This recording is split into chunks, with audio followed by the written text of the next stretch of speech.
Make it every day now. Yeah. To make it work. Well, that is a great Yeah, problem. that's what I mean. The whole transport system in the southeast of London is terrible. The simple reason is they've got no underground. I mean, when there's any hold-up, I mean, when Charlton was doing some work years and years ago, they used to have a fine arrangement there, the LCC, and they used to line all up them trams. Because the idea was, as soon as the match was over, out, rush down the road to get on all that line of trams. Yeah, I leave up at Belvedere at 7:30 in the morning, and I get to Selhurst Park at 10 to 9. Yes, Oh, definitely, that journey back they again, must lose 4,000 or 5,000 for each match. The transport, I mean, people that haven't got cars, and even those that have got cars, it's a bit of a problem now with all this vandalism, and I mean, there's so many parking and all that. But I thought I'd ask whether you would still carry on going back if they came back from the because I used to go down and see them when they was in the Kent League before they ever started in there. Well, this gentleman said he went there Charlton when he was 6-year-old, but I started Charlton when I was 5. That was 1925. Well, I started, it must have been about the same time as Charlton when they came out of Kent League. Yeah, well, I say my About a year father after. The only one I can remember player of them days is Kingsley. Yeah, Yeah, Scotty Kingsley, and I don't remember my father talking. Johnny about Mitchell, it. It's the only one I can remember. Goodman, and who was the other? When's the last Johnny match you Alden, was saw? it? The last one at the Mitchell? Valley. Yeah. I You saw that one? remember that one, yeah. Yeah, Castle. Oh, I don't. What amused me, and I'll always remember it. I remember my The dad. last Castle match, was the outside I was guy, standing up That's behind the right, goal Yeah, this he end, followed after. and there was a woman with a carrier bag with a trout digging up the pitch when she finished the day. I'll always remember that. What you going to do with it, I don't know. I had a meeting the other day over at Selhurst with a few supporters, and obviously the question of the valley came up again. And one of them said, well, if we go back, I'll give you a bit of the pitch back, because I've got it in my gun. Yeah, my dad's such a square. While you're on this subject, what's your opinion of this business now that a lot of the old Charlton supporters in the area, Plumstead all around, this boycott of the when they play Oxford and Palace, they want to have a demonstration outside the village. It's rather. I find it. I've got mixed feelings about it. I can understand. I can understand the verve and the feelings that they want to get back to the valley, but why pick a game like Oxford? It's vital, really. Which is time, vital. Yeah. It's a vital game that Charlton win. The remaining 5 home games we've got to win. Why pick a game when there's hardly going to be anybody there anyway? Let's face it. Let's be honest. There's going to be a load. They wouldn't have boycotted the Liverpool game, would they? Yeah. They wouldn't have tried to boycott the Liverpool game, would they? No, All right. So they're picking a game where hardly anyone's going to go. Only the hardcore supporters are going to go. Yeah. They're just going to stand outside the valley. What's that going to do? I can't see it. What is it going to do? When the club knows the supporters' feelings. And are the directors going to say, oh, because 60 people are standing outside the valley, we've got to go back to... No. It's I can understand the I understand the how they feeling, but feel, it's because I feel the misguided. same, but I don't know about it. There are other ways to do it. Yeah. And the directors have actually said, you know, we would love to be back at Greenwich. What actually stops it anyway? What actually stops it? Finance? Coming back? Yeah. It's got to be down to working out a deal with Glickstein, isn't it? But still with Glickstein. Can I ask you a question? Why don't they carry on with the Woolwich Stadium? Is it still there, Woolwich Stadium? I don't know. No, the ground's still there, put it that way, but Yeah. whether the building's there, but I should have thought that had been an ideal There are parking space outside would be wonderful. Yeah. They only want a ground, I should say, for 25,000, no more now these days, do they? 25,000 would be, I should think. 30,000 top weight, I would. So, yes, I should think so. Like you'll never get 73 or 75,000 again. But I think there are other sites in the Greenwich Borough and But I thought there are negotiations going on with the Greenwich Borough all the time. I thought that would be a good site. Yeah. What does it's he the actually army, want you for know. that ground? I haven't Don't know. I mean, I've only been at the club a month. Terrible shame. I mean, he was a miserable bloody kid when he was, you know, when he was He's around the getting ground. divorced now, He's always been a nasty little He's bugger, getting even when he was that divorced high. now, I think, Glickstein, You and I know. think there's a wrangle on because of that. So I don't know. I don't know anything about it. All I know is I understand supporters having a boycott of the game. Yeah. I understand their feeling, but I think they could be channeling their efforts in a different direction. They could be getting behind the team. They're in trouble. I don't know whether China knows anything about this. Years ago there was a mooted thing to turn Charlton's ground round, Round, and yeah. sell the ground Yeah. around for building. I should have thought myself that would have been an idea. Well, they had a motor track on it once, didn't they, mate? Yeah, Oh, it's which motor car tracks, racing, yeah. Lana Turner. Lana Turner. I never saw it, but I heard about Yeah. it. I never saw that. But it's amazing how they put the ground back to normal, you know, in that summer. It was up and back again before the next football season. That's right, yes. They ruined the corners of the ground. That was the excuse of the wingman, wasn't it? Right, well, You had a very good groundsman down there for you, I think Charlie, it's didn't super. you? I mean, But- when they used to go Right, down back to the and valley is first the hang slogan, right? picture, wasn't it? yeah, I love it. Can I, it mean I could get up like that. Bert Chase, Yeah. you see him, Yeah, he looked like a Kentucky millionaire when they came over. He went to Canada. Who's we'll that? run Bert that Chase, for who was a Well, they used to look groundsman. after the pitch, you Oh, know the pitch yes. they used to have. He had a long ball. One of his, well, he laid down the back of his kneecap somewhere or something. Yeah. You know, and they used to call him, what about the old long ball, Bert? You know, it was a standing joke in those days. Right, nice to meet you. Yeah, Nice to yes. meet you. Lovely, I wish I could stay longer. But Yeah. I'll try and get down next week. Cheerio, yeah, probably. And I saw him, he came over to Charlton about 15 years later, and he was in charge of huge great parks over there. He was special, big steps and all, completely. I mean, I never saw old Bert, poor old boy, he had 2 acres for a penny ever when he was in the, you know, the valley. And later on in the Who was it? Bert Chase. Oh, yeah. Oh, The yeah. groundsman Yeah. down I still see the exhibit every day. He lives down here. Yeah. Oh, yeah, Fascinating. very interesting. You know, there's managers' books with the comments of every always match, had a good yeah. going back to the 20s. You know, Oh, yeah. The lineups, Yeah. the comments against each player. Mine had But Jimmy, I mean, Jimmy said, he was a good man. He wasn't really, when you think, he did nothing really to make you a better player. No. Really, truly. And when I look back on what I learned at Tottenham and what, I mean, Derby was even worse than And the Charlton. comment against I mean, you wonder how these clubs fairly existed. standard, made a I few mean, my quote said, Bernard brought joy when I went to Derby, that within 3 years Derby would be in the third division, and they were. You know, I mean, you went there, I went there in March 16, transfer day. But when we started training next year, I mean, our first team players went out with all the group. We got about 200 yards down the road, and the first team, old Johnny Morris and all that, said, right turn first team, rest of you keep running. I followed because I was in the first team then. We went about 100 yards down the road, no, we're finished up in the Turkish baths. This is true, you see. When we got there was tea, biscuits, all ready laid out. They sat there for about an hour and they said, right, they should be due on their way round now, see. So we get out and we run back to the ground and old Jack, there we are, we've been sweating in the bloody Turkish baths with all our kit on, you know. Guy, you've had a good morning, John, you know. And I'd only been down the road.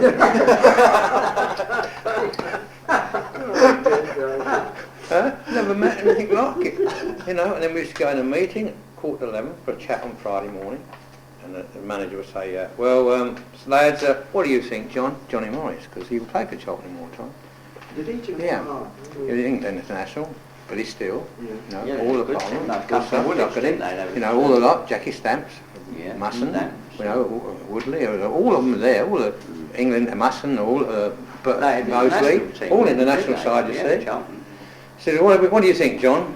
You know, and you could time your watch when it would finish. You know, when they chatted about what we're going to play for Saturday, boss.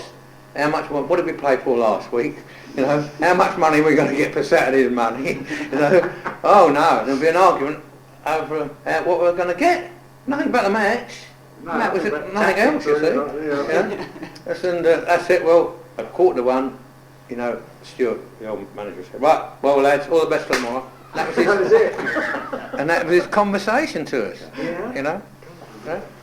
And when we went to Holland, we played 4 games in Holland. One at the big one was at what's that place called now? Not Amsterdam, up farther. It was up past the bold place in Rotterdam, Select 11. So we took about 20 of us over there, and this is true. We'd arranged to fly 7 of us, and we were going to go up with 6 of Stoke, and we were going to fly to North America and play in a league during that summer, because I was getting near the end of my career and I was thinking about making money rather than football at Yeah. that time. Anyway, we go over there, so we're playing Rotterdam, and I wasn't playing, nor was Joe in the first half. We come in, we're 2 down. So we're playing nothing. So Stuart said, right, 7 of you get changed, and we're all first team players, you see. Johnny said, wait. He said, what? He said, we're not going on there. 2 down, he said, for nothing. No, not we're going out there. So we finished that on £100 each. That's true, that is. Yeah. Went out and beat them 3-2. So we go to where the airport is now, the Schiphol, Amsterdam. Neighbour 4th Division club of those days. Oh, yeah. So he said, I can't pay you nothing, you know, because he said, you win easy. He said, no pay, no play. John, this is telling the manager, you know. On top of that, we were at the Schiller Hotel, and we were allowed to take our girlfriends, if we had picked up one up, and go and have a meal till 1:30 in the morning. Drinks, all on Derby County. Oh. Just say Derby County, and everything was paid for, you know. And they used to go in, someone used to go in there, and they used to come out of this masseur place they had, about 8 o'clock in the morning, get straight in the coach, never been to bed. Been in the night cafe till 6 in the morning, gone into this place and had a face massage and a hair shave and all that, and then get straight in the coach about 9 o'clock and go training, you know. And we played at Schiller anyway. We eventually got £50 over there and Schiller, and we won 6-0. And then we were due to play the Dutch 11 national side at Rotterdam in Amsterdam, and they wouldn't put us in on anything to win. You know. And we were playing this bloody side, and we had a referee. Every time we got anyone near the their goal, he blew the bloody whistle. There were 60,000 odd people in there. True story, this. And anyway, they scored, you know. So that's it. John said, right, we ain't going to score, lads. He said, we might as well not play. You know, it was like that. It was a real... I said, all right, come on, let's go. All off. All off. So they started walking off the bloody pitch. And they went, anyway, what's going on? Big pop, blah, blah. You know, and anyway, they convinced us that it was all right, you know, that. So we go back, we get a penalty. We score, 1-1. Back went, after that, back to normal again. That's how the game finished. Yeah. But he wouldn't, you know, he had it all off the field. And then we were due to fly to South America on June the 30th, I think it was. And somehow Billy Townsend was left behind. He was the other goalkeeper to do all the thinking. Because Charlie Mitten, you remember Charlie Mitten played for Stoke and all that? And Franklin, Neil Franklin, they were all out of Bogota. They were in this as well. Yeah. They were He was in the it. first player to go, wasn't he? 2 years ago, the first time it ever happened. And this was the team, and you know, I think there was a still there as well at Stoke at that time as well. They were all doing it, and we had Billy sent a telegram to the hotel and it was intercepted by the manager, you know. So he fixed up another bloody game, didn't he? And we had to stay out there, so we couldn't go. I've got all my passports all wrote out for South America, you know, to North America to play Bogota, and we couldn't go. We was going to play in a league there for a month. We were on, we'd have got about £1,000, but we reckoned clear. But we reckon we would have got fined possibly £200 or £300 by the FA when we got back. And we thought, well, that's it. That's it for that's it can't suspend all the lot of us.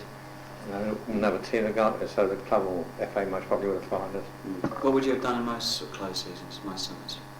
Well, tour Turkey, you know, and toured Portugal and places like that. Amsterdam and played in Belgium and Germany, France. So they kept you busy during the summer as well? Oh yeah, yeah. You didn't have another sort of job, you didn't play cricket? What about it? No, only Derek. It was Derek who played cricket, wasn't it? Is there And someone there named was, Stuart Leary, Stuart Leary. Frank Wrist. Tony Paulson. Sidlow Lynn played as well for... Sidlow Lynn Lynn played for Kent. Kent as well. Yeah. Was there Hipkin, one of the play for Essex? Hipkin? I remember the name. I remember. Yeah, Frankie, I don't know, Chris. Yeah, Frank Wrist played for Essex. Yeah, Frank played for Essex. Yeah. He's one who I haven't seen, although I know he's still around. Is he? I don't know. Interesting. 'Cause You George- got any tie-up with football now, Charlie? No, No. I packed up with Cholton because, you know, nobody listened to you, really. No. I was wasting my time. And not only that, I was working bloody hard. I mean, I was working hard all week. And I was doing I do a schoolboys match for Cholton down at Mason. and I'd possibly have to be up at West Brom in the afternoon Yeah. to watch West Brom play. You know, so, and then I'd get home at night and the wife said, oh, somebody's phoned through, will you go down to Margate tomorrow? There's a boys' game on down there, you know. Yeah. And that type of thing, which was bloody hard going. I mean, I'd leave Mason and put my foot down to bloody get up to watch West Brom play, you know, and just most probably get there about on time and then finish off back home again, you know. So I decided it wasn't worth it in the end. Yeah. And nobody took no notice of it anyway. Talking about the cricketers, they're pushing like Dennis Compton, he done well at both, didn't he? Yeah. Football, he was nice winger, and his brother, wasn't he was at centre half. Leslie, I took Bowman there, little boy, Richie Bowman, he was there. But I picked him up in play centres, funny enough, Richie. I ran play centres with the ILA as well. One of my other jobs I worked, apart from the school. You know, and apart from my other jobs and evening jobs as well. And Is he still playing? Yeah, he went to Reading. And Gilchrist, another boy, Gilchrist. Yeah, that's Gilchrist. right, went to Reading. He's got a farm, I think his father's got a farm himself in Kent Gilchrist. Did you ever know Preedy? Spider Preedy. Before Charlie's time. Yeah. Former time Charlie? The goalkeeper. Oh, was the other one? Taxi driver, wasn't he? In his Yeah, he spare had a time? couple of taxis. Yeah. We're going way back now. Yeah, Going way that's back beyond Yeah, that. Spider So, Preedy, they call it, because of his... Apart his from, arm. I mean, I didn't really start playing. I didn't go to Tottenham, I think, about 1936. Who was roughly your first team? Can you Who? think of your first team? What? Charlton when you played? No, I can't. No. I mean, Any of the players? Um, Your first team? well, St Sam was when I was there, and the two fullbacks probably were Joblin. Joblin was a bloody good fullback. Yeah, he was a clever old player. Smith and Eric Well, was Smith, before your and he was time. before my time, yeah. Yes, that's right. They were in the But, best backs in the third division. I think Freddie Ford was there probably a bit, played a bit there. Yeah, But Wilkinson was there outside right. I think. Wilkinson, Monty. Yeah. Bolter there. Bolter was just about finishing. Tadman. George Robinson. George Tadman Robinson. Who was the other one? Johnny Alton. No, I was just thinking. Yes, Horton, Hobbs. Who was the other one? Older one. Robinson. Stevenson. George Yes, Stevenson. George I suppose Stevenson. he's What about the goalkeeper that got injured and then had a benefit match and didn't go abroad? I read in a local paper, I should think. Oh, Tat. Yeah, he came back. He went to South Africa, didn't he? Yeah, that's right. Yeah. But I read in one of the locals he He came came back a back, little yeah. while, but only for Yeah. some visit. Yeah, like, you terrible know. injury. Yeah. Well, John Oakes played right at centre half, didn't he? And then John Oakes, John yeah. Oakes, Jimmy Oakes. I know there was Jimmy Oakes. There was a played letter back. from John Oakes in the live letters in the Mirror a year or so ago. He's in Australia, I Is think. he really? Yeah, still alive. He's in his 80s. Must be. Yeah. Yeah. Because I was just running through the people that have really, you know, gone like, you know, Jimmy. Gordon Nurse went young, didn't he? Yeah, He died when he was about 54, really. Did he? Gordon Johnny Nurse. Summers did, didn't he? Yeah, Johnny Sum. He was a secretary at Bury at the time. It was Gordon. His, Gordon Nurse, yeah. His wife went back to live down at Margate. Oh, yeah. I mean, I've met Leslie Phil, and I never saw Phil, Leslie, that, you know, I saw him the other week over at the bar where they had that too. And I hadn't seen him since the day I hit 9 goals when I hit 6 and 3 was disallowed. Oh, yeah. At the Valley. We beat Luton 9-4. And I actually scored another 9 in that game. Yeah. You know. And it was, I think every ball I hit went in the net. Yeah. And then you can't, you know. But again, I attribute it to what I did at Tottenham. I had to go in this shooting box every morning for 20 minutes to a half an hour. And they had these things. And as the ball came off these shot at you, you hit it. Whatever height, whatever angle, whatever speed you hit it. You know, and you had it volley. And there's only other one person I've seen work on this same kind of thing, that was Roy Stenson, who came from Sweden. Yeah, remember him? Yes. He went to Italy eventually, didn't he? You know, he played at Highbury and got hat-tricks in his first match, I think. And Jepson. Jepson. And there was a Stenson. Yeah, it was a Stenson. He was the other one that went to them in I was trying to think of earlier, went to Mansfield. Oh, yeah, Stenson. Right, Yeah, Jepson. Now he's the only other one I've seen do this, because all his practices at Charlton, he used to get people to hit balls over, and didn't matter what height they came at, 3 foot, 4 foot, he'd volley them. And that's all he could. That's all he did. And he got a hell of a lot of goals for Charlton while he was in. Oh, he did. He saved them from relegation. Yeah, he did, didn't he? Yeah. But he's the only one other person I've seen.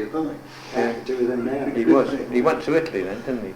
for about 40,000, Did he? which was I a lot of don't know. money, Yeah. because they hadn't paid anything for him. No, at all. No, Right. sort of. No, they didn't pay because he was able to start in the timber business or something. So they Yes, said. yes, yeah, so they say, yeah.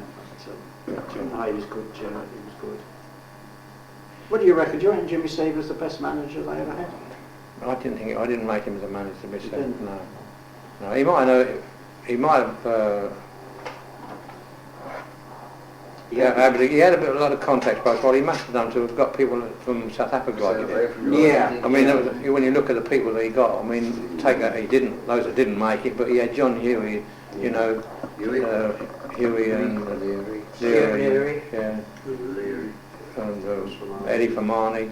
I mean, Sid O'Lynn. They all did a fair amount of work for him. Even Chamberlain played centre half for a while, but you've forgotten him. I remember Chamberlain, yeah. And Tottenham, I think was that. and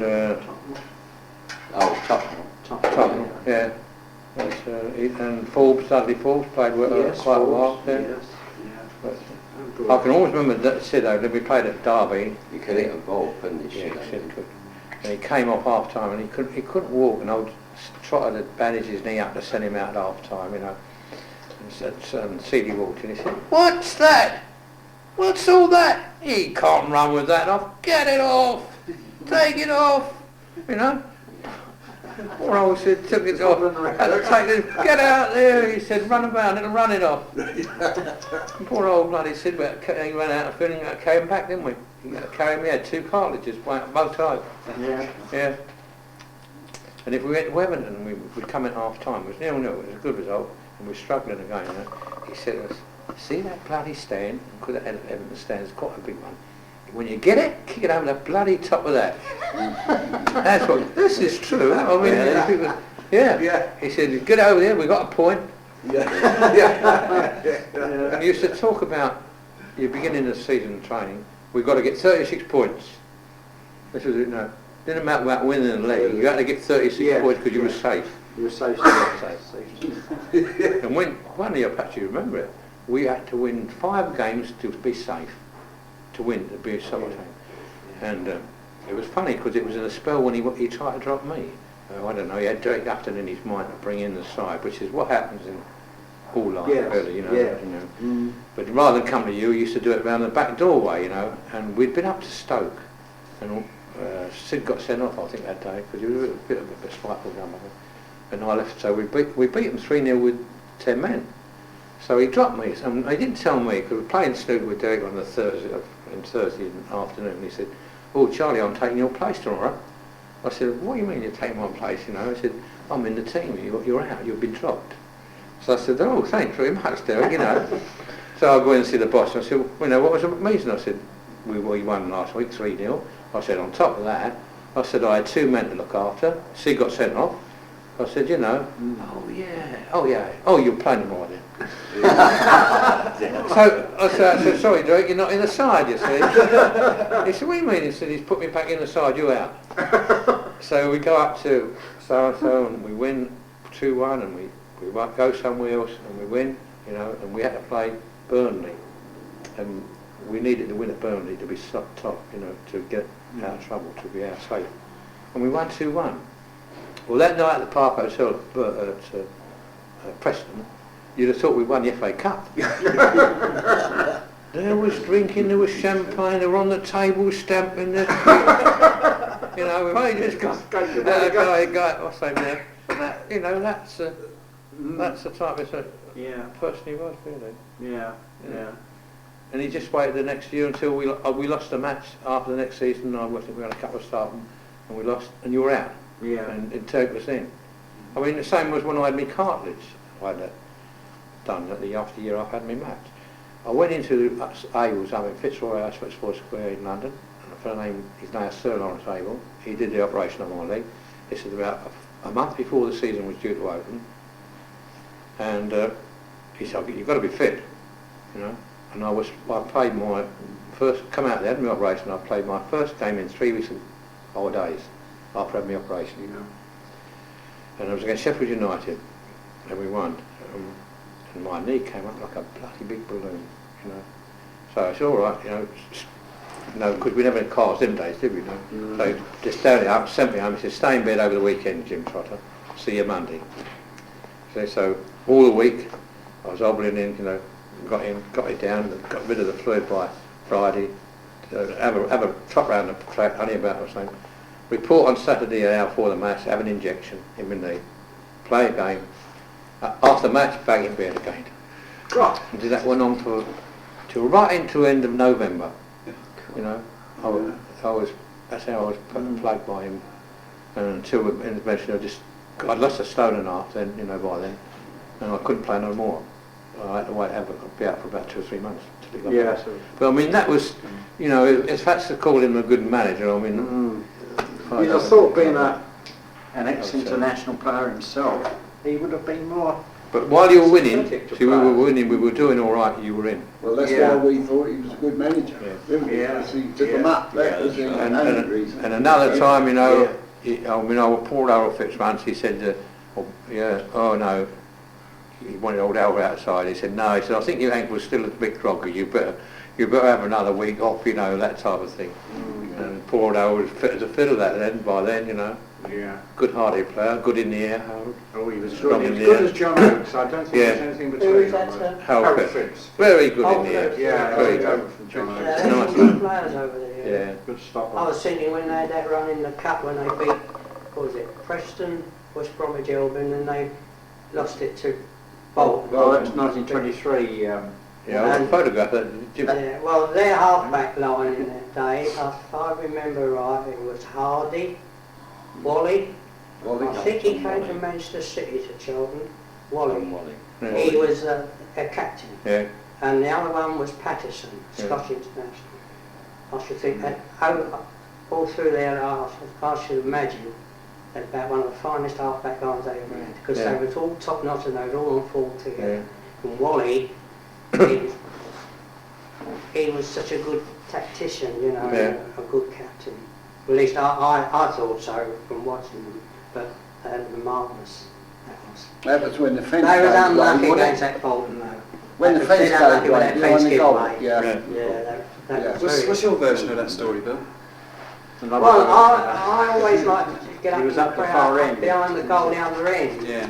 And my eyes weren't all that good, but It happened so quickly. it happened so quick. That's right. That and before you knew what it was, the ball was almost on about the goal mouth. Of course, the fencing was about 3 parts of the way along from the corner flag, and there was quite a lot fell down. And Pim, I think he just about gathered the ball somewhere, and then of course the referee blew his whistle and the game had to be stopped and clear all that.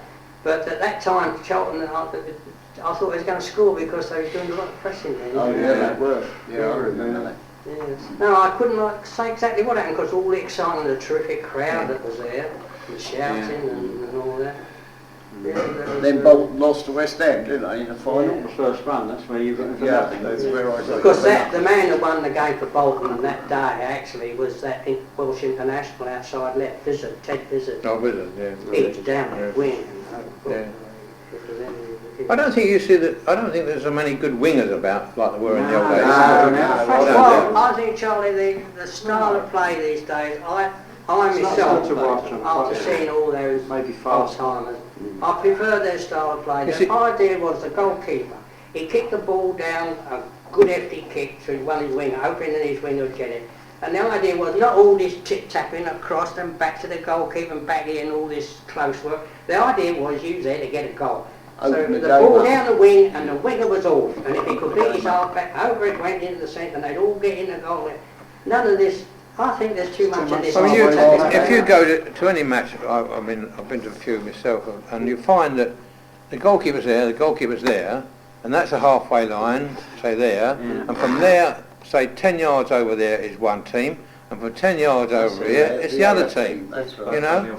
And I think, well, all right, you can play that, but why doesn't somebody occasionally break it up by nipping back and getting a short one and taking it off and taking it up? You know, because you're kicking it into an area, you can't ever be sure that you're going to get it, can you? No, they're You know all what I mean? And yet, if you go back, if somebody nips back occasionally and gets it, I mean, at least you've got the ball. You know, somebody's either got to come to you and make room, Yeah. you know. And this is what always beats me about the game today is that, Did you used to play the offside trap? Well, your brain tells you when to play the off-track. I mean, you've got to time it well. You know, run. You kind of in the game of football at top level, you must be 5 moves ahead all the while. The ball's travelling, and you can almost say where it's going. Yeah. It's going to go da da da da. You know, and I'm there. You know, and you kind of work your positional play according to that. And you see somebody there, and you see yourself, and you see, oh, it's going to go through enough. You've gone, and it goes through, and it's offside. But it's a man of people reading the game from behind, and reading. I think 5 moves at least ahead. You don't have to be able to. You know, don't wait till it happens because it's too late. Yeah. You know, you played him on side. You know? It's a very dicey game to play. It seems to me there's too much emphasis put on that a lot of the time these days. I mean, and also it's badly played, and a lot of mistakes made as a result of it. Yeah. And all this other thing, the things they call now strikers. When I mean them days ago, you never heard of the thing as such a strike. You was all part of the team. You had to get goal. He was a centre forward, and that was it, wasn't it? I mean, They're taking when I went back to half-back. W formation. Yeah. I always average, even Yeah, from that's half-backs, roughly about between 8 and 12 goals a year from half-back. You know, and they talk about attacking defenders. I think people who attack, who score goals, people like full-back, right, are people who are goal scorers. You can't make full-backs attack and be an attacker. It's very difficult. You can drop back and play, but it's very so difficult to go forward and play. You know, because you're a defensive mind right from the beginning. But when you're an attacker and you've gone back, you're a defender, but you're an attacker as well. Yeah. So if you see something happen, you keep running. You know it's forward, but not if you've been a defender, because you stop the thing going back again. You know. But I try to talk to people about this, and they don't. They look at me and think, well, you know, they must know more than you. I don't believe. Well, the proof of the pudding's in these. It's not as good to watch. No. It's fast. No, it gets very frustrating. And I mean, you've got balls that were crossed from, you know, right over, and you found wingers coming in and thumping them, volleying them, hammering them, you know, street ball, you know. But if you get one in 4 or 5 matches you want to watch on television, the commentator talks about it for half an hour. That's right. You know, it was the Hancocks and the Mullins and these type of wingers were always doing it, week after week. Not an always, they want to, just something can happen. I mean, Wilkinson and Hobbs both scored a lot of goals, didn't they? And I think defenders were better on the ball than they are today. They were much cooler. You know, if you look at some of the people today, you wonder the cheekiness of how they got away with it. It was so cool, it was unbelievable. Yeah, Smith and Herod, they were the coolest. Eh? Smith and Herod, they were they were division. I watched him playing the other night in Israel, you know, and sitting the left full back, turning them, thumping balls, you know. I thought I'd have just I'd have just made out the kick and put my foot over the top of it and turned and pushed it back, you know, or made out to go back and just run my foot over and gone out and taken it out again. You never see that done today. No. You know, say goalkeeper, and you run your foot instead of going and taking it. The fellow would go and you run your foot over it, take it. I've never seen it happen. Yeah, I did lots of time when I played fullback, and so were other fullbacks. Because I mean, they're always hoping that you push it back and they can intercept. Which would you as sooner play, fullback or forward? I think again, when I was younger, it was forward. I wanted to be, I wanted to be a goal scorer. You wanted I wanted to be a goal scorer, Never thought. I was a left winger mainly when I first started. When I was at Calendars, I mean, I was only 15, and most probably weighing about 10 stone or something that day. I mean, they put me out on the wing, big fellas like Bob Ewers, and I don't know whether you remember them, people in those days, Dick Trott, they were all out of the army, they were all much great fellas. And I was desperate to be protected, but when I went to Tottenham, I became a right winger, centre forward, inside forward. It all depends how they wanted you to play, you know. Because I was clocking 10-2, which was again tremendous. I mean, I can remember I was in the bath one day when I was at Tottenham, and they had me out of the bath to run against Les Howe because they wanted to see how fast I was, because they thought he was the fastest fellow in the club, and I must have beaten him by 4 yards over the length of the field, and they thought he was a fast player, But I think I could do, and you don't see that done today. Is slow and accelerate quick. You don't often see that today. No. Where you go up and you tend to slow somebody down, and then you've got to break at the right time. Len Golden could do it for West Ham. He had that ability. It's suddenly slow, you know, and when you think they thought they'd had him, you know, it was gone. And that was only 2 or 3 yards, you know, and that's how they trained at Tottenham. You were trained in pairs, you know, and you did the back of the net, you know, and you paired in pair, and you kind of slow, you just walked, just trotted, and suddenly the whistle would go, and you're gone, you know, but you only went for 3 or 4 yards and you didn't. You slowed again, and the whistle would go, and you're gone again, you know. So it would become a part of your game, which you built up over the years, that you could do this. And unless somebody was close enough to you who could run it and knew when you was going to break, you could get clear. Stanley Matthews had it. Yes, it's great. great. Great. Nobody could. They all said they were there, they'd put him away, but very few people blocked him.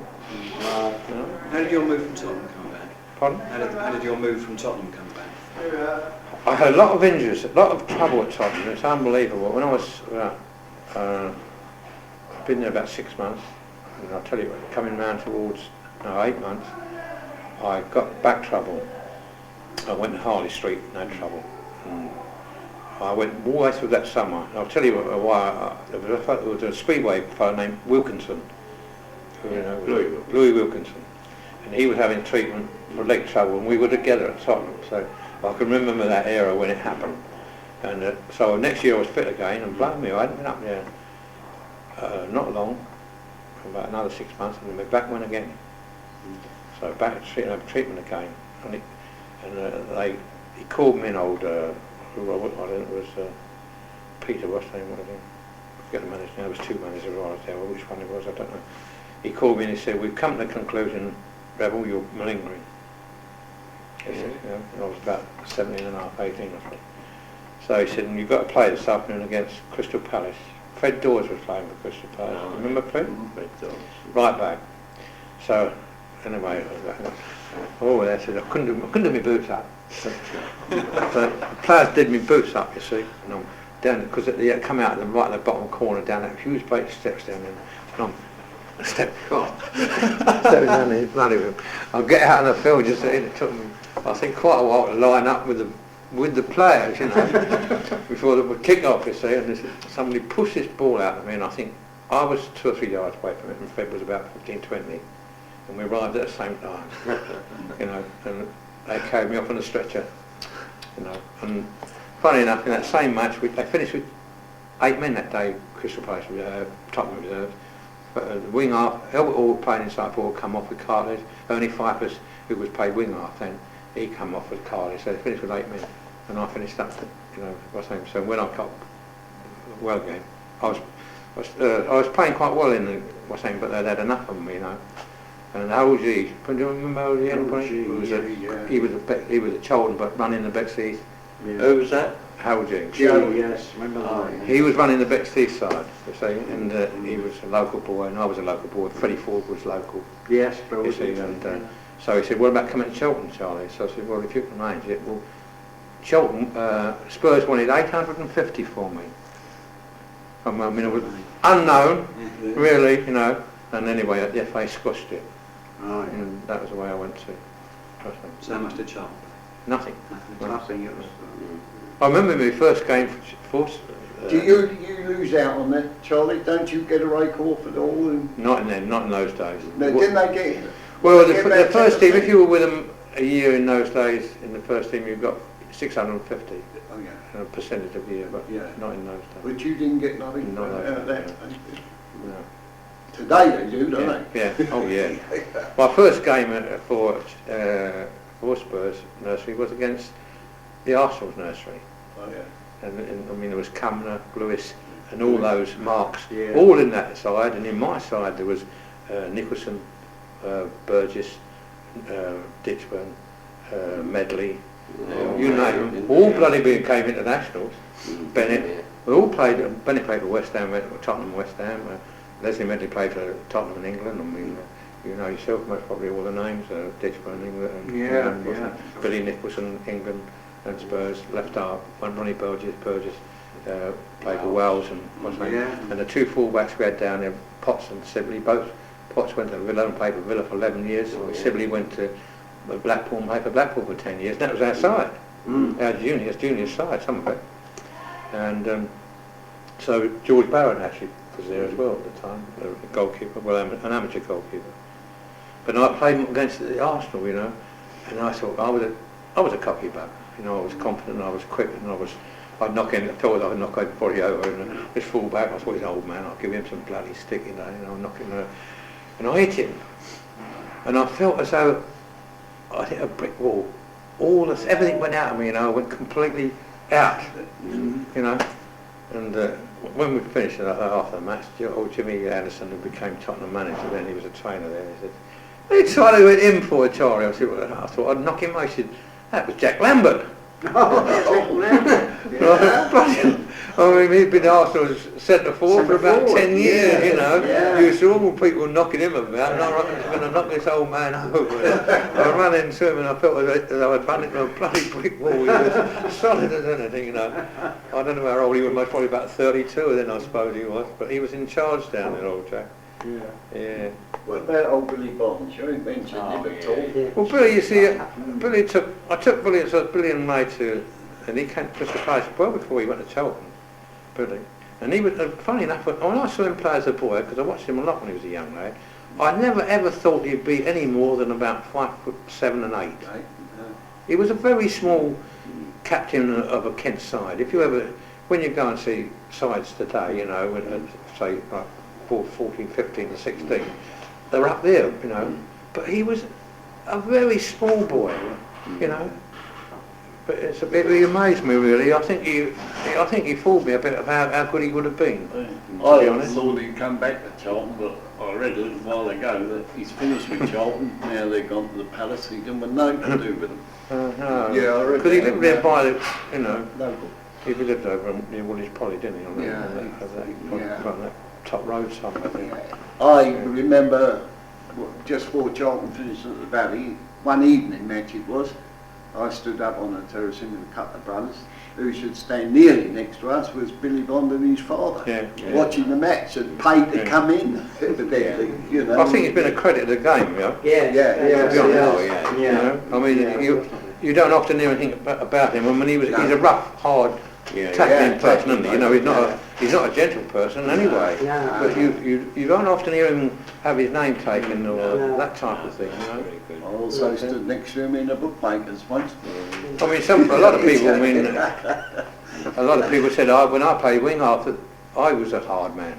Yeah. You know, I mean. Well, you've got to be a bit of football, because old Eric Lansard said, "Do you remember when Ives and Cunningham of Villa? You remember they were two real 6 foot killers, really. You know, he said, I can remember him up there, Charlie saying to you, Revell, we'll kick you off the park today. He said, and just after half time, both of them back in the dressing room. You know, he said they've gone into a tackle with you and come out worse. You know, but I never had my name taken, and I never got spoken to in the game. No. Because I believe that if a ref gives it, you just accepted it. You know, you just walked away. But I mean, like Benny. I mean, look at Benny when he got sent off. He's a bloody clown, wasn't he? Yeah. You know, I mean, he went up to the referee with the ball like that. The referee went to get it and put it round the back of him. You know, and then he dropped the next bugger, didn't he? Yeah. And I don't remember the other time we had this corner kick. We're 2-1 up, 2 or 3 minutes to go, you see. And Chris was going to take it, so he ran over there. He said, right off, finished. And we're at the sound of that bottom end where we built on the other end with the other end. So he's going to take the corner. So he got the ball, put it down, walked back, looked up, went up, walked up, turned the ball round again, walked back, looked up, went up, threw the ball back, went back. Where did he kick it? Right up under the bloody stand.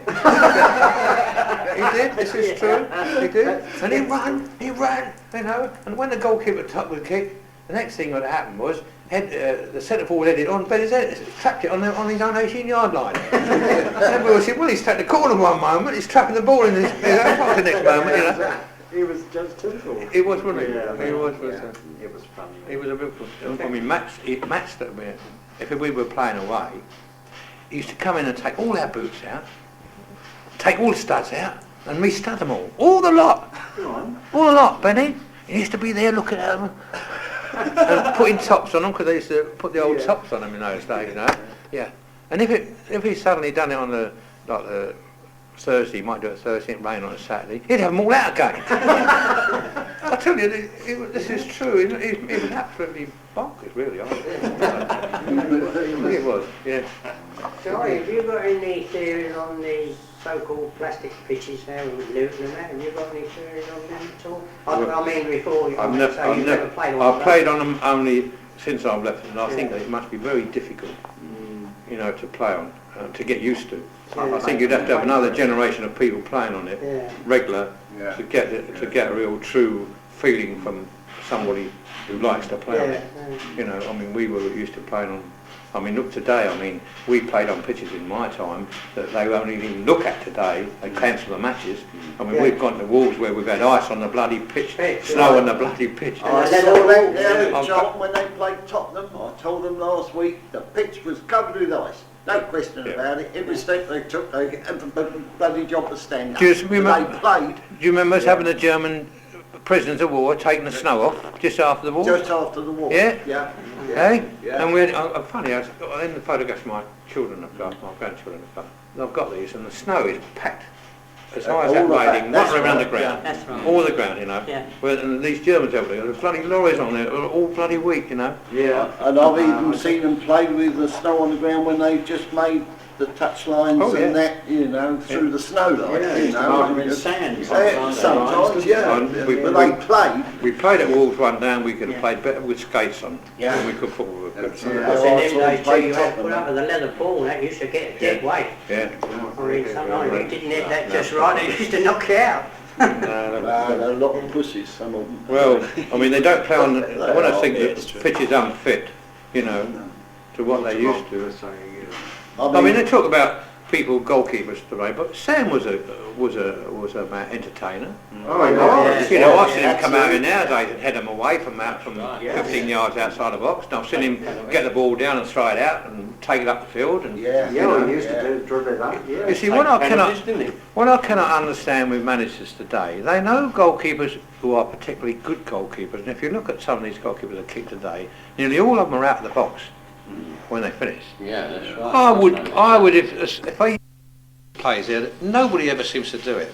Where they say, right, instead of letting him kick from the 18-yard line and put it in our 18-yard line, we'll make him kick it from the penalty spot, which is reduced his things by another 4 or 5 yards, you know. So he's finishing outside of our penalty box. Yeah. You know. But I never understand why they don't do it. No, they go. Goalkeepers collect too many, don't they? Yeah. That's what you mean, really, don't they? Yeah. But they allow them to farther back. They allow them to get too far up. Yeah. You know, make them kick it from far. If a goalkeeper's got a kick that he's putting in your penalty area, then you must be under pressure every time they've got the ball. Mustn't you? Yeah. I mean, it's coming down there and it's been coming down for a bloody long way. And he wants some bloody judging as to who's going to get it, whether you're going to get it or whether he's going to get it. But the nearest to Sam as an entertainer is Grobbelaar. Yeah. I think Bruce Grobbelaar is the nearest. Sam was short-sighted. Was he really? The thing was that the people in my time who played can remember how many times Jimmy Seed said, "Sam, have you had your eyes tested?" There used to be a standing joke. He said, "My eyes are all right." He said, "I think you ought to have them, you know, looked at, you know, because." But anything from short distance he'd take, you know. Yeah. But anything from long distance, he'd be dodgy at. Yeah.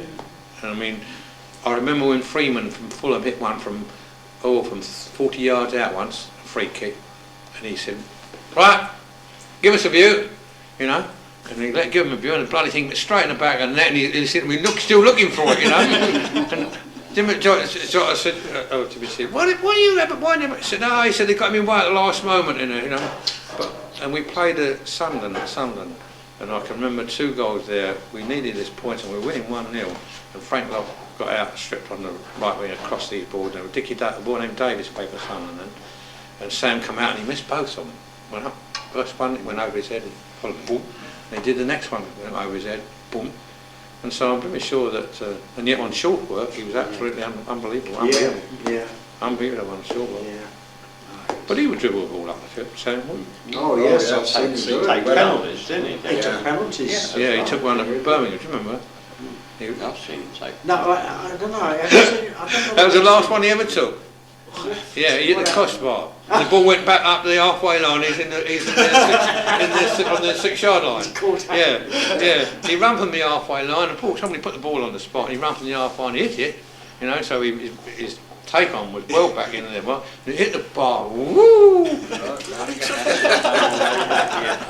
the way back. Yeah. I remember him once down there when he was the only one. It was foggy and he was still on the pitch. All the other players had gone off. We're shouting that Sam, it's all over. And he was looking all round. But I reckon Yeah, in the bathroom. No, you couldn't see the halfway line. The dark days they had to start early, was it?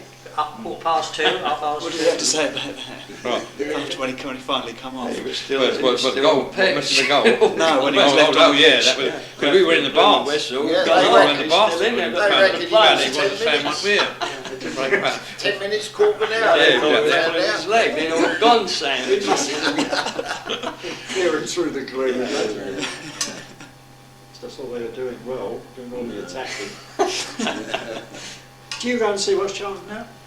No, but I saw the Liverpool game only because my grandson is a Liverpool fan and he wanted to come up here. Oh, And yeah. I went and saw them play Luton at the end of last year. But again, you know, luckily I know Palace, so I know Winter Park a bit because I worked for them for 9 years, Palace, and so I knew where to park. But then I had luck with me. Each time I got there, somebody just pulled away. Yeah. You know, and so we weren't far from the ground. No, It's just like Washington away to me. I've been there 3 times. And that's but it's a killing, really. I mean, time. You know, I said to my son, you know, we've got to leave at 12:30. We're never going to get a place in. We're going to walk for about 2 miles from there. You know. Yeah. So we left about 12:15 to get a place there. You know, and a friend who I'd also invited along, he left and he had to walk about 3 bloody miles. Yeah. You know, before he got there. Yeah. Charlton got a stiff game this week, haven't they? I agree. But then I've again, seen might be a the good one. youngsters done Yeah, well it could be, yesterday. because They're on a high, a little bit over Yeah, the top of the same. Pardon? It's always the worst thing to play. When you've got somebody, when you're on a high and you're playing somebody, it's always a dodgy thing. You're inclined to relax. I mean, when Charlton went to Liverpool, Liverpool must have thought the same and found themselves 1-0 down, and 2-1 down. 2-1. And we used to hate playing against the Walsalls and the bloody Rochdales and that when we were in the cup. Dread it, you know. Yeah, they could raise their There's a game. feeling that you go out there with not the same keenness or not knowingly doing it, you know, and before you find it, you find you're 1 down, you know, and you can't get through. It's very difficult. I mean, they played non-league club, Maidstone down here and couldn't beat them, didn't they? Yeah. Charlton. Yeah, it's a very... Oh, the Toffee Works, they used to call him the Toffee Works Yeah, when you keep with being sharp one, If I you was a good footballer and you wanted to, and that Mason wanted a footballer, they find him a job in the works. And they'd Sharp, put him wasn't it? a Toffee Oh, boy. that's Sharps, wasn't it? Yeah, Sharps. Sharps, yeah. Yeah. They had a very good side too. Yeah. You work for Canada's, didn't you? I went to Canada, yeah. Well, I always remember Siemens, you know, here, I don't work for them. But there was a afternoon match, a replay cup match over at the Valley, and Siemens had warned anybody taking the day off. But 13 of them got the bullet. Yeah, because I had a brother-in-law and he got the bullet because he took the day off to go and watch the match. Yeah. I remember that, and Charlton lost it as well, right? I can't remember, it was a midweek game. That's I right, I know was working at you Stones then, we had the same problem. Did you? Yeah. Yeah. We got over for the When match. about Did you get over Let's go back after When about the Yeah, well, that's what it should be. I really couldn't say. We're trying to work out, we've got a programme even 64 and the lights are up there. So Are they? Floodlighting. so we're trying to work out last week. When the lights came, Yeah, oh, I don't know. we couldn't work it out. I don't know. Supporters There's a did lot of that, difference in and- the games and the conditions in and now, floodlights, loudspeakers, everything. Well, you see, I think the game has changed and very helpful in many ways. This is why the 3rd and 4th division sides are more or less equal on the 1st division. A lot of the 1st division sides, I should think, over a game. Is if you look at your old fixtures, and I wish I'd have bought some again, I have got some of those at home, where the Valley staff was 54 players and Tottenham was about 58. Yeah. So you must realise then that, and now the most popular the Valley is about 19 or 17. I think they got just over 20. 20, isn't 20 it? professionals. Yeah, you know, and which applies to most clubs now. I mean, in the old days they run a first team, second team, third team, and that's how you played. Right. You didn't get in the first team very often as a youngster in those days. You know, exceptional. I mean, Tommy Norton, most probably, I saw his first game for Tottenham, for Everton, at Tottenham, with Dixie Dean played centre forward when Tottenham beat them 4-3 in a cup match. But he was the most unusual then for anybody under 17 to get in the side. And today, I mean, they've got to wait. But nowadays, these players who haven't got to wait, they go to a third division club and this is there where they pick all the players that most probably would have done. I mean, so that, I mean, a lot of good players come from third and fourth division now down, who more so than in my day. I mean, there were players at Tottenham who've never got in the first team, who've been there donkey's years, 10 years, some of them. It's going to snow in. Yeah. Is it? They said it would come about this afternoon. That's a bit of a stick. Oh, well, never mind. We're going to have to draw out to it then. Well, Well, thanks a lot for coming down, Charlie. Yes, thank you. I'm very proud. Only with a few more of you, but it's nice. Yeah. I think when you are true people, you can talk and enjoy it. Enjoy it, you know what I mean? Well, you're the only Charlton player I've ever met personally, apart from Jack Shreve, who was my neighbour when he died. You know, just when he died. Jack Shreve. It's the only one. I used to go when I was playing. I used to go around voluntary. I used to go to youth clubs, doing exactly this style of thing. Yeah. Talking yeah. to people and getting the feedback. Yeah. And that, and I think you get to know a lot more what you want to know about it. Yeah. What you're doing actually. Well, this is. I mean, I work at the Age Exchange Reminiscence Centre in Blackheath, which is all things like this. You know, it's like I sell it like a museum, but it's like you can go and then handle all the objects we have different exhibitions on. We do work on different projects. It's taking people's memories, and the memories get turned into plays and into books, and it's all very interesting. You know. Yeah. Fascinating, absolutely. Yeah, I've seen fascinating. it. You like it? Well, you might know a few more on there. I don't know whether you do. There's a few on there. There's a few on there you might know. Got a job to see them. Oh well. Such a long time ago, I can't remember because a lot of times I went and I I remember saw a lot their of names. faces. It was up on the terrace. Up on the top. Yeah. You saw those players. There's the other one.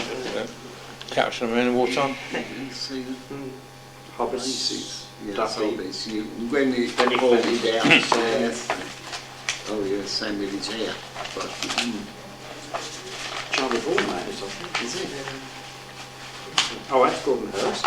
When he had some hair, wasn't it? I was telling them, Charlie, I'll go back to Charlton, when the amateurs played, you know, before they had to be professionals, and they had a centre forward in the name of Tricker, and he was a schoolmaster, and people used to go from all over London just to see Tricker play. Yeah, he was really wonderful, but he was a schoolmaster. Yeah, in the amateur days. Do you go back as far as that? Yeah, that's in right there. I'll tell you another one who was an amateur for a while, wasn't he? Who's that one? To the centre. Oh yeah. Yes, He was a nice player. He was a nice cool. Well, Norman Smith was a good halfback too, wasn't he? No. Smith. Oh, Norman Smith, yes. yes. Good penalty taker. Yeah. Who's that? The one right on the end there. Roy Bignell. Oh, the big Yes. Back like him, he was dark skinned. Well, it was Mordy, wasn't it? Yeah. Yes, Yeah, Mordy, yeah, yes, I remember him, Yeah. I suppose Jimmy Oakes would be still alive, would he? Do you know? No, he was. Must be getting on, I should think, because he was.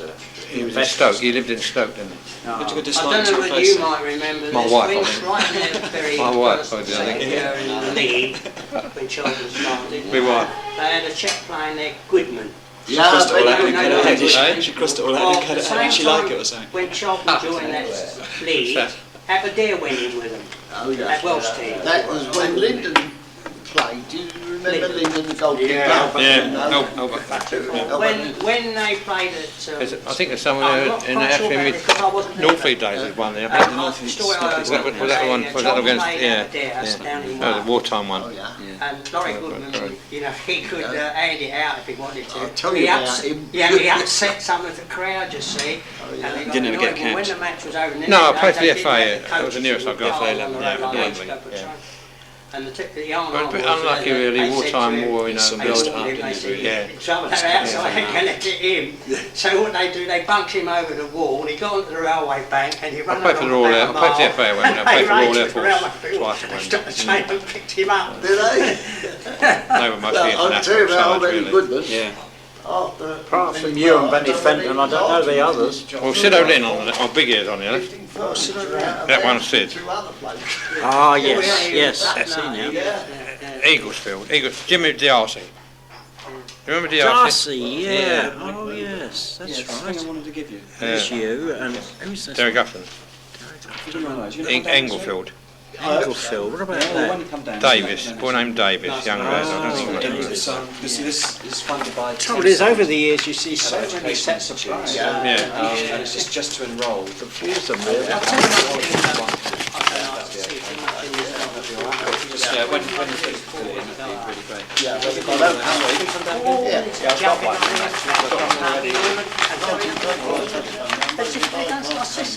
Yeah. I can't understand it. I said, that's what they're here for. Yeah, That's four goals, isn't it? Yeah. I said, anyone think they've done a marvellous Well, there's no rush for it. Yeah. Just come down again. Take their hands. Used to be the days when they used to put them in the, Oh, you're going to be another footballer. when they used to put them in the back and net the goalkeeper. Well, that covers you. Yeah, that's great. Which causes And another thing that's always used to wonder is when, What day is it? how do they manage, when they got possession of the ball, they're in a good position, they've got plenty of time to place their shot. 5 times out of 6 they put it goals over. I also wonder how that happened. Well, what about the fellow at Manchester United, put it up right over the top of the bar, but not just over, miles over the bloody bar. You would have thought, It's amazing, isn't it? Is it the position of their foot when they deliver the kick? well, I only ever missed one penalty, and that, you might have been there when it happened. I scored, I think, I had somewhere about 32 penalties, I scored out of 33. And that was a retake, a farm. I scored the first one, and it made me to get it, and I always, because I always hit it in one certain spot, you know.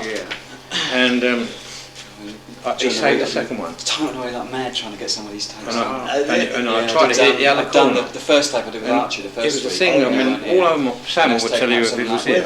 All the time I was at Cholton, every lesson, every morning, I used to take 24 penalties. And I used to take them in the same way.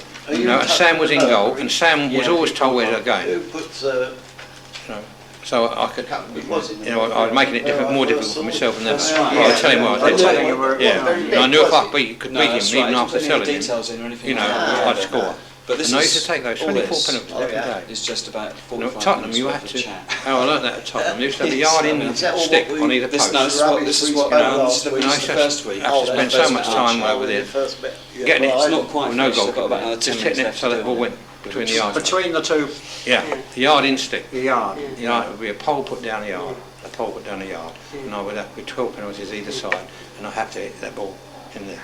And so when I went to Cholton, I just carried on the same, except Sam was in goal, and I told him where to play him. And that was it. And I don't know whether anybody ever does it today or not, but I'm sure some of these people don't, because I'm amazed at goalkeepers who don't go the right way the goalkeeper's taken. Especially the way some people line up. Because if you're a straight on player to a penalty, if you're a straight on player to a penalty in there, Loads of stuff, you know, photographs. to hit the ball in that corner, you've got to do something, you've got to side foot it. Running straight up, you can't hit it in any other place either to the right of the goalkeeper. Go through everything that we've got. You know, and if you've got somebody who would go and watch these clubs regular, The best and find out the penalty spot and find out where he puts him. You know, you'll find out if you were playing against him, you wouldn't dive to your left when you know he hits it to the right, as a lot of these goalkeepers do. You know, you know, you can eliminate. If you've ever taken penalties, there are places you can. If you come to the side, you've got a chance of hitting straight through it. But then the other one you can pull them back and put it in the other corner. Now most people who come at an angle can't hit through a ball. If you know what I mean by hitting through a ball. You know what I mean by hitting through a ball. It must come from the instep straight through. If you hit it from the side, you hit it with the side of your foot.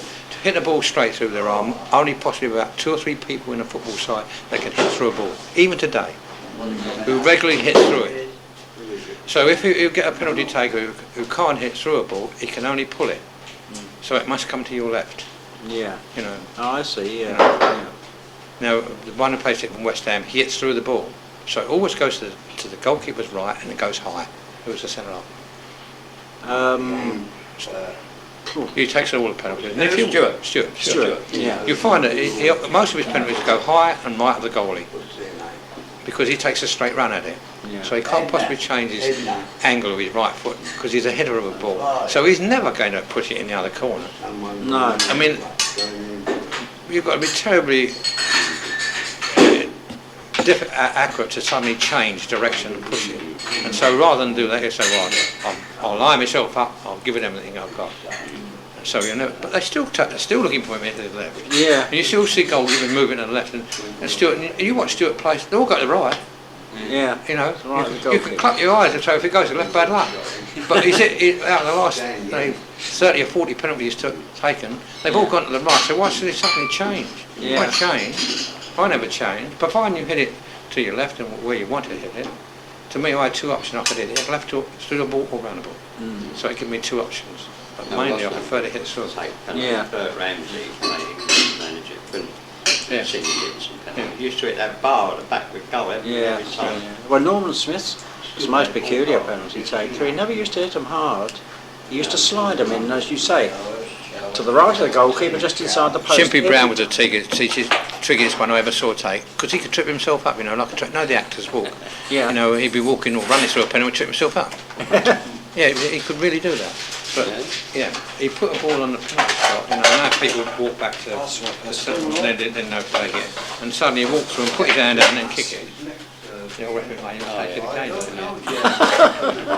Because the audience stand like that, wouldn't he? We wouldn't be prepared, you know. Yeah. And Benny come up. Did you see Benny? No, Benny did one. He did one round his foot. Yes, I'll probably will. Yeah. One of those. Can I give you one of those to fill in and just put it down next time you come down? Okay, thank you. What's your surname? Pim, P-I-M-M-W-F. Hey? Pim, P-I-M-M. That's a name. Yep, got it. Great. And if you'd like to come down again in a couple of weeks' time. Can you come down again? Yeah. I mean, if any time, you know, we're down here every Thursday morning anyway. It'd be really nice. When will you be coming again? Yes, actually. Next I got your brother in the Navy. Your brother Bill. Brother Bill did the Navy with Mark. Yeah, he died with His photographs. Yeah, he's old Bill. Yeah, my brother Bill. Yeah, he's very. We're going to try and get George Green down as well. Sure. Yeah, George is He's around the area. I'm seeing Colin Cameron next week, and it's going to be Monday. Let's try and get him. Well, you'll be here next week. Healthy. I'll bring our child and cane to me if the weather don't permissible. I'm going over to my grandson. I said, he's got my medal over there, so I'll bring it over next time. What, your cup medal? Yeah. Is it? Oh, great. Yeah, that'll be Oh, well, cheerio, gentlemen. Nice to meet you. Cheerio, Hannah. Come down here. I'll see you next week, hopefully. Yeah. Nice to see you, Charlie. Yeah, it was nice. Yes, I have. Yes, it's... Can I have one for you as well? Can I have one for you as well? If anything comes up. You've got a number right there. Oh yeah, here it is. Yeah, bring it. Here it is. Next place where you're going next week. 37. It is. Just Yeah, me too. Mrs. Hallett. Mrs. Hallett. No. Mrs. Hallett. Yeah, actually. Well, if people are interested, it's nice. Yeah. If people have got no interest in Stockholm, it's someplace I'll go and even talk about football because people.